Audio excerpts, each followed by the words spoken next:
नमस्कार, जय महाराष्ट्र. मी डॉक्टर अनिल फळे. माझ्यासोबत डॉक्टर अब्दुल कदीर आहेत. आता आम्ही डॉक्टर म्हणजे पत्रकारितेमधले डॉक्टर आहोत. आणि आज पोस्टमॉर्टम करायचं आहे.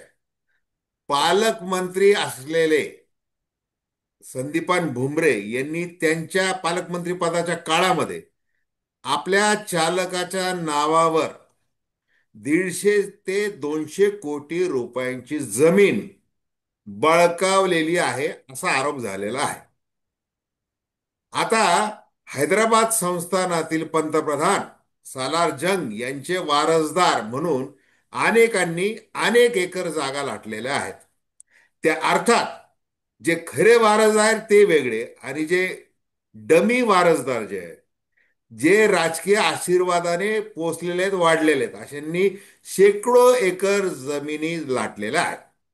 आणि मग त्या याच्या नावावर त्याच्या नावावर आता संदीपान भुमरे आणि त्यांचे चिरंजीव आमदार यांनी खुलासा केलाय, तो आमचा चालक आहे, आमचा काही संबंध नाही, असं वगैरे ते म्हटलेलं आहे. ते प्रकरण असेल. आणि अब्दुल कदीर हे गेल्या 30-40 वर्षापासून पत्रकारितेमध्ये आहे.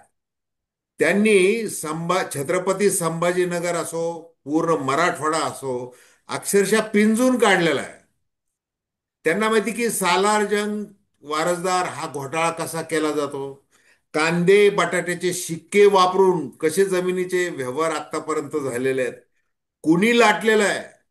पालकमंत्री पालकमंत्री म्हणजे त्या जिल्ह्याचा मुख्यमंत्री. मग छत्रपती संभाजीनगरला जेवढे पालकमंत्री आतापर्यंत लाभले, त्यांच्या काळामध्ये प्रत्येकाच्या काळामध्ये कसा त्यांच्या कारकिर्दीवर काळा डाग लागलेला आहे, याची अनेक उदाहरणं अब्दुल कदीर यांच्याकडे आहेत.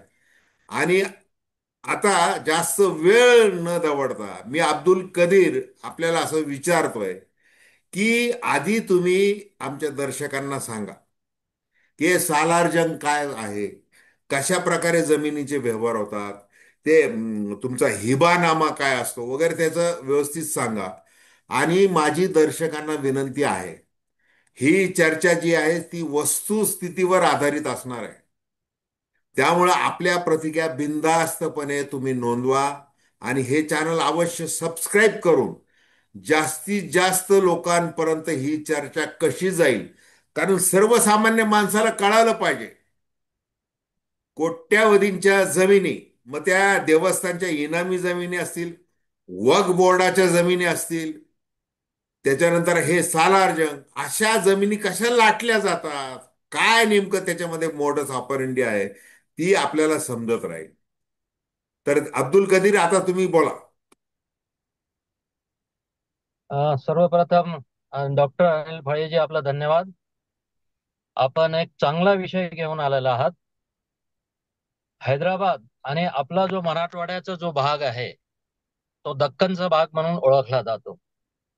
आणि निजामाच्या काळातली दर्गा, मस्जिद या इनामी जमीन या मराठवाड्यामध्ये भरपूर आहेत.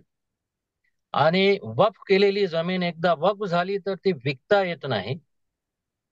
ती त्या त्या काळातल्या राजकारणी आणि इकडे जेवढे आपले त्यांच्या काळातले अधिकारी, पंतप्रधान वगैरे जे काही आले असतील निजामाच्या काळातले, त्यांनी ही जमिनी वक्फ केलेल्या आहेत. समजा एखादी दर्गा किंवा मस्जिद, त्याची एक 10 एकर 20 एकर जमीन आहे. ते पाहण्यासाठी ते मुतवल्ली वगैरे दर्गाच्या लोकांना नेमत असत आणि त्यांनी त्याची देखभाल करायची. मात्र आपल्याकडे 90च्या पूर्वी त्या काळी जमिनीचे एवढे भाव नव्हते. मात्र यामध्ये सक्रिय ज्या टोळ्या निर्माण झाल्या, त्यांचा एकच उद्देश असायचा की निजामाच्या जमिनी कुठं आहेत, वक्फ बोर्डाच्या जमिनी कुठं रिकाम्या पडलेल्या आहेत, त्या आपण कशा आपल्या ताब्यात घेऊ शकतो. त्यांनी ते पद्धतशीरपणे एक रॅकेट चालवला. मग काय केलं, रिकामी जागा आहे, एखादी झोपडी बांधायची, फेन्सिंग करायची, त्याच्यावर कुणीतरी एक वॉचमन ठेवायचा. आणि त्याच्यावर कुणी येतं का, कुणाचं ऑब्जेक्शन येतं का, नाही आला, मग ती जमीन त्यांनी हडपली. आणि मग त्याचे कागदपत्र, वक्फ बोर्ड सुरुवातीला जे होतं आपल्याकडे, मराठवाडा वक्फ बोर्ड होता. आता त्याची व्याप्ती वाढलेली आहे आणि तो महाराष्ट्र वक्फ बोर्ड झालेला आहे. आणि त्या वेळेच्या राजकारण्यांनी स्वतःच्या फायद्यासाठी वक्फ बोर्डावर आपल्या पक्षातल्या पदाधिकाऱ्यांना नेमलं अध्यक्ष म्हणून. आणि नेमण्याचा उद्देश हा होता की त्यांना नेमायचं आणि त्यांच्याच सहीने त्या जमिनी आपल्याकडे घ्यायच्या. उदाहरणार्थ, आपले तत्कालीन पालकमंत्री डॉक्टर पदमसिंह पाटील यांचा कारखाना जमिनी भरपूर वक्फ बोर्डावर आहेत. आपल्या व्हिडिओकॉनच्या ज्या जमिनी आहेत त्याही वक्फ बोर्डाच्या आहेत. आपल्याकडे कागलीवाल यांचा नाथ सीडचा कारखाना आहे, तोही वक्फ बोर्डावर आहे. आपल्याकडे एक सुराणा म्हणून बिल्डर होते, हा त्यांनी कदीरभाई, पैठण. कदीरभाई, हा तुम्ही चांगली माहिती देत आहे. हे तुमचा कॅमेरा आहे ना, वरची स्पेस कमी करा थोडस. हा, राईट राईट, अशी ठेवा बस. हा, बोला आता. हा सुराणा यांनी पैठण तालुक्यामध्ये बरेचशा जमीन त्यांनी हडप केलेली आहे. आणि त्या वेळेला आपल्या विभागामध्ये जेवढे रेव्हेन्यूचे अधिकारी आले कलेक्टर ऑफिसमध्ये, मग तो जिल्हाधिकारी असो, तलाठी असो, तहसीलदार असो, यांनीही बऱ्याच प्रमाणात स्वतःच्याकडे जमिनी ठेवल्या आणि त्या बागायती जमिनी आहेत. मला आठवतं एक जिल्हाधिकाऱ्याने अशी पार्टी ठेवली होती पत्रकारांना.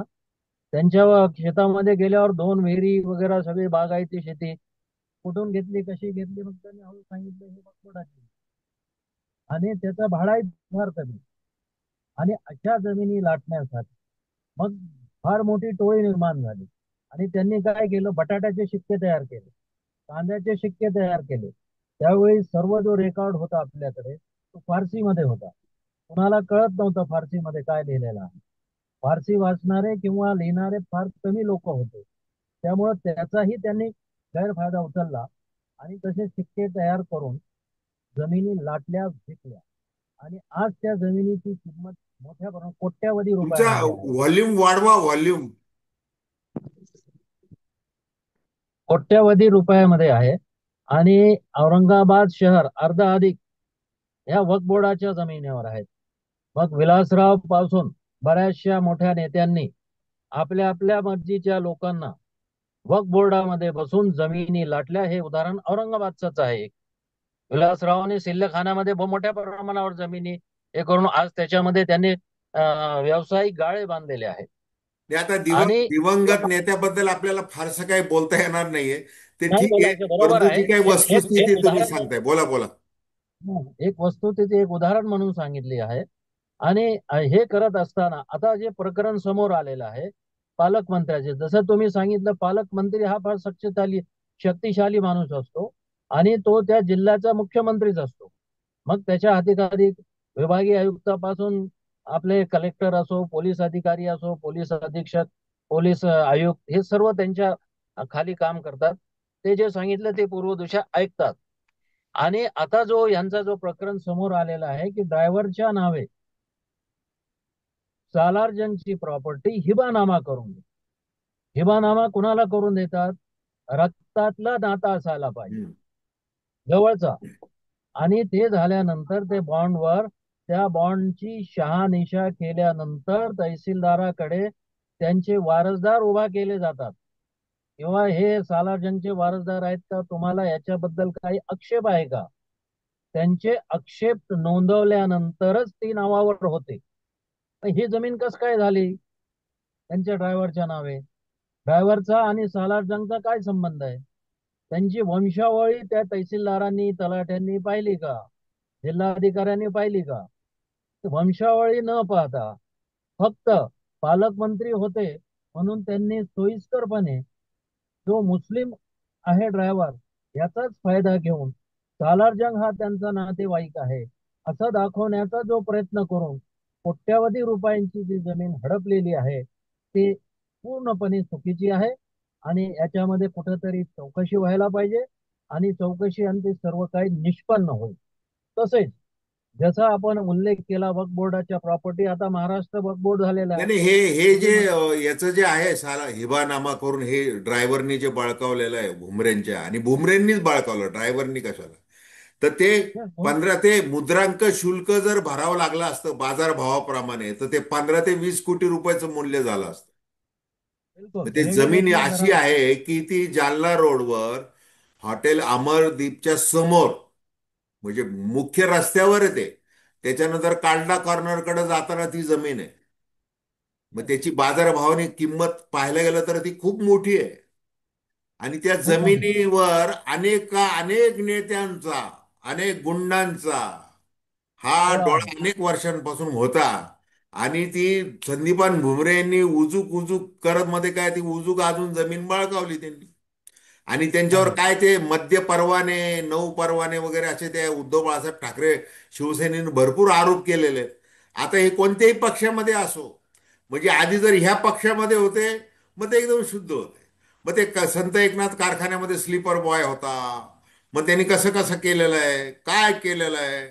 आणि आता ते एकदम मिशीवर ताव मारून सांगतात आहे, आम्ही व्यवसाय करतो, मद्य परवाने, हे ते आमचं मस्त चाललेलं आहे. लाजा नाहीत या लोकांना, अजिबात लाजा नाहीत. आणि मग आत्ताचे जे विद्यमान पालकमंत्री आहेत संजय शिरसाट, यांच्यावर किती इम्तियाज जलीलने आरोप केलेले आहेत, खासदार, माजी खासदार. काय आता ते त्यांचं एक वेगळं भांडण चालू आहे. मग ते काय हॉटेल विट्स काय, अमुक काय, MIDC शेंद्रामधली जागा असेल वगैरे वगैरे वगैरे सगळे आरोप झालेले आहेत. आणि मग हे लोक, सर्वसामान्य लोक काय म्हणून बघतात, हे राजकारणातले लोक आहेत, हे पक्षीय मतभेद आहेत, हे एकमेकांवर असे चिखलफेक करतात. काही नाही, लोक 2 दिवस बातमी वाचतात, मस्त विसरून जातात. कुणाचं काहीही वाकडं होत नाही. यांच्यावर किती डाग पडले, यांना काही फरक पडत नाही. तेच येतात स्टँडिंग कमिटीवर, तेच भागीदार असतात, तेच ठेकेदार असतात, तेच जमिनी बळकावतात, एकमेकाचे खिसे भरले की मुक्त होतात. आणि हे असं चालू आहे. जसं कधीर तुम्ही म्हणताय की छत्रपती संभाजीनगर जवळपास निम्म्याच्या आसपास असंच लुटलं गेलेलं आहे. म्हणजे आपल्याला आठवतं ज्या वेळेला मोरेश्वर सावे खासदार होते, नंतर महापौर होते, त्यांच्या काळापासून नगर रचना खातं, आता त्या शहर विकास आराखड्याचं काय झालेलं आहे, कशा प्रकारे ते फार सुप्रीम कोर्ट, उच्च हायकोर्ट, इकडं तिकडं ते फिरतंय ते सगळं. हे सगळं लुटलं जात आहे, राजरोसपणे लुटलं जात आहे. आता संदीपान भुमरे खासदार आहेत आणि सत्ताधारी पक्षाचे खासदार आहेत, महायुतीमधले खासदार आहेत. काय मग त्यांच्यावर काय कारवाई काय होणार? काही होणार नाही कारवाई. हे 4 दिवस बातम्या येतील, सगळं दडपादडपे होतील. काय आणि सत्ताधारी जे आहेत सगळे, रिमोट कंट्रोल ज्यांच्यामध्ये आहेत, त्यांना तर ते राजकारण करायचं आहे. त्यानंतर आम्हाला इलेक्टिव्ह मेरिट जर असेल तर आम्हाला ते घ्यावंच लागतं आमच्या महायुतीमध्ये. त्यांनी कितीही खाओ, आम्हाला काही फरक पडत नाही. आम्ही पार्टी विथ डिफरन्स, आम्ही भाषणं करायला मोकळे, असं ते सगळं चाललेलं आहे. तर तुम्ही हे सांगा, तुम्ही जे सुरुवातीला जे नावं घेतले, डॉक्टर पद्मसिंह पाटील यांचं नाव घेतलं, त्याच्यानंतर ते कोण सुराणा बिल्डर त्याचं नाव घेतलं, ते नेमके जे 4-5 उदाहरणं तुम्ही दिलेले त्याबद्दल सांगा. आणि मग वक्फ बोर्डाचं सांगा तुम्ही. आवाज आवाज आवाज येत नाही. आवाज येईना. हॅलो. बोला. हॅलो. बोला बोला. हा. जमिनी कशा लाटल्या की जमीन समजा एखादी रिकामी आहे 5-10 एकर, त्याच्यामध्ये दोन पार्टनर, ते पार्टनर असतात. ते काय करतात, त्या जमिनीचा ताबा घ्यायला सुरुवात करतात. ताबा म्हणजे कुणाला तरी बसवतात.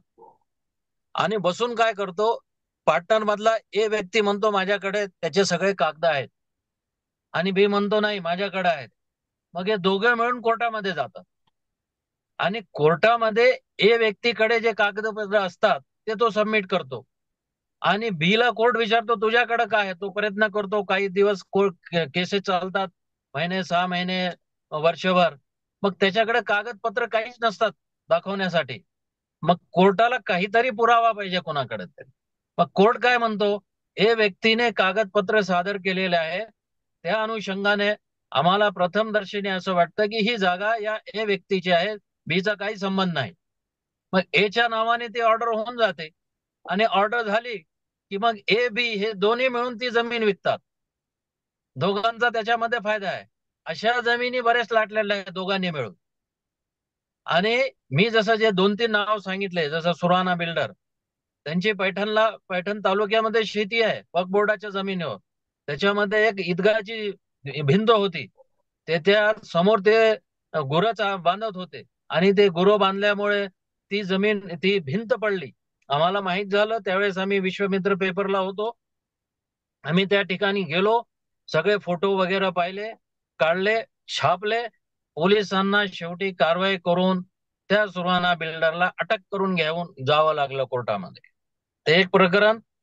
आता जसं कागलीवालचं एवढी मोठी कंपनी त्याच्यावर आहे, नाथ सीड्स, तेही जमीन वक्फ बोर्डाची आहे. एवढंच नव्हे, जसं मी सांगितलं, व्हिडिओकॉनची आहे. आणि एक ताजा नाही, आता प्रकरण हे जे हे बर्निंग हे जे इश्यू आहे. तुम्ही नाव घेतलं, आता कागलीवाल ग्रुप, नाथ सीडची जमीन, आता ती कितीतरी एकर येते त्यांचं, ते सीड फार्म हो, अमूक किती. तमूक ते सगळं.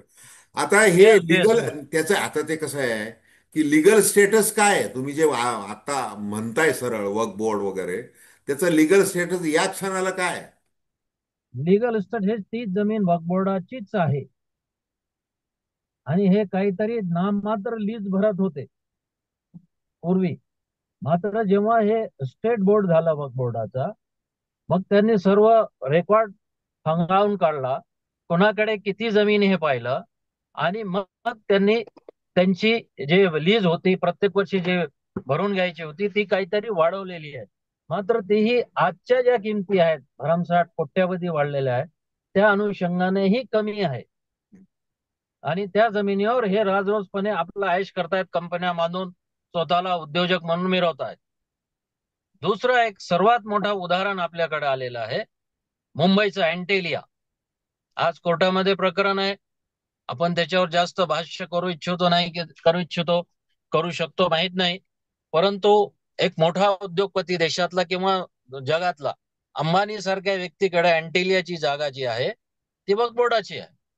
अरे आणि वक्फ बोर्ड, कधीर कधीर भाई, तुम्ही एकदम संभाजीनगरहून थेट उडी मारली तिकडे मुंबईला. बोला बोला. कारण ते फार मोठे. हं, हे आता तेव्हा हे वक्फ बोर्ड मराठवाडा नसून आता महाराष्ट्र वक्फ बोर्ड झालेला आहे ना, त्यामुळे तिकडे जम घेतली बर. आणि एक मोठं प्रकरण. हं. आणि वक्फ बोर्डाच्या जमिनी जेव्हापासून हे महाराष्ट्र वक्फ बोर्ड झाला, तेव्हा आम्ही पंचक्कीमध्ये पाहतो, राज्यातले बडे बडे धनाढ्य बिल्डर असू द्या, उद्योगपती असू द्या, त्यांना जेव्हा यांनी नोटिसा पाठवल्या, आणि इकडं आपल्याकडे वक्फ बोर्डाचं एक स्वतंत्र ट्रिब्युनल झालं, तेव्हा हे लोक आता इथं चक्रा मारायला लागले. तेव्हा कळालं की यांच्याकडे ही जमिनी आहेत, अमुकाकडे जमिनी आहेत, तमुकाकडे जमिनी आहेत. असे भरपूर त्याच्यामध्ये उद्योजक आहेत, बिल्डर्स आहेत, त्याच्यामध्ये पॉलिटिशियन्स आहेत, धनाढ्य व्यक्ती आहेत. आणि जी लॉबी याच्यामध्ये काम करतात, त्यांचा डोळा असतो की शहरामध्ये रिकाम्या जागा कुठे आहेत. ते आणि जे अधिकारी तत्कालीन पूर्वीचे मराठवाडा वक्फ बोर्ड मध्ये होते, त्यांचे लागेबंदे असायचे. आणि ते यांना जमिनी काढून दाखवायचे, अमुक अमुक ठिकाणी ही जागा आहे, रिकामी आहे, ती आम्ही तुम्हाला देतो. आणि ते नाममात्र हे पैसे घ्यायचे. आणि वक्फ बोर्डाला त्याचा फायदा कमी मिळाला त्या काळी. ज्या ज्या लोकांनी तिथं बसलेले होते त्यांना पैसे मिळाले, वक्फ बोर्डाला फायदा नाही झाला. आणि वक्फचा अर्थ असा आहे की त्या समाजाला त्याचाच फायदा मिळाला पाहिजे. त्या जागेवर तुम्ही हॉस्पिटलसाठी जागा द्या, बांधा, कॉलेज, शाळा, हॉस्टेल मुलींसाठी, मुलांसाठी. हे न होता उद्योगाच्या जगांच्या आणि बिल्डरांच्या खिशामध्ये या जमिनी गेलेल्या आहेत. आणि औरंगाबाद जसं मी सांगतो की आपलं बन्सीलाल नगर, सॉरी, समर्थ नगर, जालना रोडचा पट्टा दोन्हीकडे बरेचसे प्रकरण गाजलेले आहेत. वक्फ बोर्डाच्या जमिनीवर पॉलिटिशियन बसलेले आहेत, काही वर्तमानपत्रवाले बसलेले आहेत, काही ज्यांचं त्याच्यामध्ये बरदास्त आहे, किंवा त्यांनी पॉलिटिशियन वरून, मुंबईवरून किंवा पालकमंत्री, असं करून त्यांनी त्या जमिनी लाटलेल्या आहेत. आणि हे उद्योग आजही चालू आहेत शहरामध्ये. जसं हे प्रकरण एवढं मोठं आलं आपल्याकडे खासदाराचं, ते पालकमंत्री असताना त्यांनी आपलं प्रस्थ वापरलं, वजन वापरलं, आणि हे ड्रायव्हरच्या नामे हिबानामा करून घेतलं. हिबानामा असं थोडीच होतं कोणाच्याही. नाही नाही, हे म्हणजे काय हे लोकांना, सर्वसामान्य माणसाला त्या बातम्यांमधून वगैरे ते ते जे कळतं, जसं मी मगाशी म्हटलं, आता याच्यामध्ये जसं पाहायला गेलं तर आता विद्यमान मुख्यमंत्री जे आहेत देवेंद्र फडणवीस, हे ते ना खाऊंगा ना खाणे दूंगा, असं जे ते पंतप्रधान नरेंद्र मोदी यांच्या पावलावर पाऊल ठेवून ते वागतात, असं ते सगळीकडे बोललं जात आहे. आता हे जे सत्ताधारी पक्षामध्ये जे आहेत, आता 2023 मध्ये काय 2022 मध्ये, म्हणजे पहिल्या टर्मला एकनाथ शिंदेच्या ते मुख्यमंत्री असताना, त्यावेळेला संदीपान भुमरे आणि तुमचे अब्दुल सत्तार, जे काही मधल्या काळात होते पालकमंत्री, ते हो, ते पालकमंत्री असतील. होते ना. हा, यांना मंत्रिमंडळातून काढून टाका, यांचे खूप भ्रष्टाचाराचे प्रकरण आहेत, असंच यांनी देवेंद्र फडणवीस यांच्याकडून मागणी झालेली आहे, अशी बातमी आली होती काय. आता त्यांनी हे खरं तर ते हिंदू मुस्लिम वगैरे ते त्या अर्थाने बुलडोझर आणि ते बुलडोझर बाबा होण्यापेक्षा, असं भ्रष्टाचारी, मग ते कोणत्याही पक्षाचे असो, त्यांच्यावर बुलडोझर चालवण्याची गरज आहे. आता तुम्ही जे काही उदाहरणं दिले वक्फ बोर्डाच्या जमिनी वगैरे, हे ते सगळं जे काही उदाहरणं देऊन थेट तुम्ही नावं घेतलेले आहेत. आता मग मोदी सरकारने जे काही वक्फ बोर्ड विधेयक वगैरे जे ते केले, मग ते चांगलं म्हणायचं. म्हणजे म्हणजे जर ह्या जमिनीचे असे व्यवहार होतात आहे, आता ते धार्मिक भावना वगैरे हा तो विषय थोडासा बाजूला ठेवा, बरोबर. परंतु हे जर आहे, म्हणजे ह्या जमिनींचं म्हणजे खऱ्या अर्थाने त्याच्यावर जे धार्मिक अधिष्ठान बाळगून जे काही नैतिकदृष्ट्या व्यवहार व्हायला पाहिजेत, तसे न होता त्याचा जो काही व्यापार मांडला गेलेला आहे, आणि नुसता व्यापार मांडला गेलेला नाही, तर कवडी मोल भावामध्ये ते खरेदी करायचं. तुम्ही जे सांगितलं, आता कोर्टामध्ये जायचं दोघांनी, तू मारल्यासारखं कर, मी रडल्यासारखं करतो, काय लिटिगेशन मध्ये ती जमीन टाकायची आणि लुटायची, काय. म्हणजे त्याच्यात हो, सगळ्या प्रकारचे वाणी आहेत, आजी माझी सगळ्या वाणी, प्रकारचे. सगळे व्यापारी, सगळे आमदार खासदार वगैरे ते सगळे एकत्र असतात ते. बोला. हा, तुम्ही जसं सांगितलं की हे सगळे म्हणतात ना, आम्ही सगळे चोर मिळून खाऊ, ते सगळे वाटून खातात, त्याच्यामध्ये अधिकारी असतात. आणि मग त्याच्यामध्ये त्यांना, मग ते कोणत्या पक्षाचे आहेत, कोणत्या जातीचे आहेत, आभार. कोणत्या जातीचे आहेत, कोणत्या पक्षाचे आहेत, हे तिथं काय चालत नाही, जात पक्ष काय चालत नाही, फक्त पैसा. हम्म. आणि असे कृत्य करत असताना लोकांचा माइंड डायव्हर्ट करण्यासाठी हीच नेते मंडळी जातीयवादाचे मुद्दे उपस्थित करतात हा. आणि लोकांचं मन वळून तिकडे टाकतात. जसं मध्यंतरी औरंगजेबाचा मुद्दा उचलला, पण काही गरज नव्हती, 300 वर्षापूर्वीचा औरंगजेब आता बरोबर काढायची आहे. आवश्यकता काय होती? तर असे मुद्दे काढून लोकांचं मन डायव्हर्ट करतात आणि त्याच काळामध्ये यांना जे प्राप्त करून घ्यायचं असतं ते प्राप्त करून घेतात. हे सामान्य जनतेला कळतच नाही मुळात. त्यांना वाटतं अरे नाही नाही, हिंदू मुस्लिम हिंदू मुस्लिम ह्याच्यामध्ये. आणि जसं आता आजची जी परिस्थिती आहे, जसं तुम्ही आम्ही काम करत असताना त्या काळी आपण लिहिण्यासाठी घाबरत नव्हतो. शासनाच्या विरोधातही लिहिलं, अधिकाऱ्यांच्या विरोधात लिहिलं. आता काय झालं, 2014 पासून गोदी मीडिया एक सरकारच्या विरोधात बातम्याच येत नाहीत. आणि मुळात वर्तमानपत्र हे अंकुश ठेवण्याचं काम करतं सरकारवर. आणि सरकारने हे ठेवायला पाहिजे, नाही आम्ही कुठं चुकलं तर तुम्ही दाखवा, ते आम्ही कुठं चुकत असलं तर. इंदिरा गांधींच्या काळामध्ये अग्रलेखाची जागा कोरी सोडली जायची, काय. येस. आता कसं हा, आहे की अग्रलेख आम्ही म्हणतो तसाच लिहा, तसाच लिहा. किंवा येस. आम्ही जी मुलाखत देऊ, तर आम्ही जे प्रश्न तुम्हाला दिलेले आहेत हातामध्ये लिहून, तेवढेच प्रश्न आम्हाला विचारा. हे करेक्ट. गोदी मीडिया जे आहे ना, हे त्या पद्धतीने ते फक्त भुंकण्याचं काम करायचं, आणि ते भुंकायचं ते एकाच बाजूने भुंकायचं. मग एकाच तुम्ही बाजूने कसं पण, आहे, हा. बटेंगे तो कटेंगे म्हणा, अमुक हा, म्हणा, तमुक म्हणा, हे करा आणि पुन्हा काय करायचं, त्याला विकासाचा शब्द आणि ते अलंकार, ते सगळं हा. करायचं. तसं असंच चालू आहे. तसं. काँग्रेसच्या हा, काळामध्ये वेगळं चालू होतं, आता हे वेगळं चालू वेगळं आहे. झालं. फक्त जे गोरगरीब सर्वसामान्य मध्यमवर्गीय बुद्धिजीवी त्यांनी काय करायचं, असा कंठशोष करायचा आहे त्यांनी. हा. आता हे जे बघा, महाराष्ट्र जमीन महसूल अधिनियम 1966 आणि त्या अंतर्गत नियम 1971 नुसार शासकीय जमिनीचे वितरण सार्वजनिक किंवा निमसार्वजनिक हेतूसाठी केले जाते. मात्र काही प्रकरणांमध्ये राजकीय प्रभाव वापरून या जमिनी खाजगी व्यक्तींना किंवा संस्थांना कमी किमतीत किंवा किंवा अवैधरित्या दिल्या जातात. आता त्याचे बरेच उदाहरण आहे. शाळा, महाविद्यालय, दवाखाने, वक्फ बोर्डाच्या जमिनी, देवस्थानच्या जमिनी वगैरे वगैरे, ते सगळं आपण ते बोललेलो आहोत. आता तलाठी हे जे काही प्रकरण आहे, तलाठी काय, आणि आत्ता संभाजीनगर जिल्हाधिकारी कार्यालयामध्ये काही अधिकारी निलंबित झालेले आहेत. म्हणजे मुद्रांक शुल्क वगैरे त्याच्याबद्दल सांगा. आणि तुम्ही जे म्हणताय ना, ते मला मान्य नाही की आपण होतो, आपण बिनधास्तपणे छापत होतो. अरे आपण अजूनही काम करतोय ना. काय, नाही, नाही. आता हे जे पोस्टमॉर्टम करतोय आपण, आपण त्या तटस्थ बरं. भूमिकेतूनच करतोय. तर तसं आत्ता काय चाललेलं आहे ते सांगा. हा. तसं तलाठी हा जो शेवटचे प्रकार तीन आहे, तीन चार मिनिट आहेत आपल्याकडे.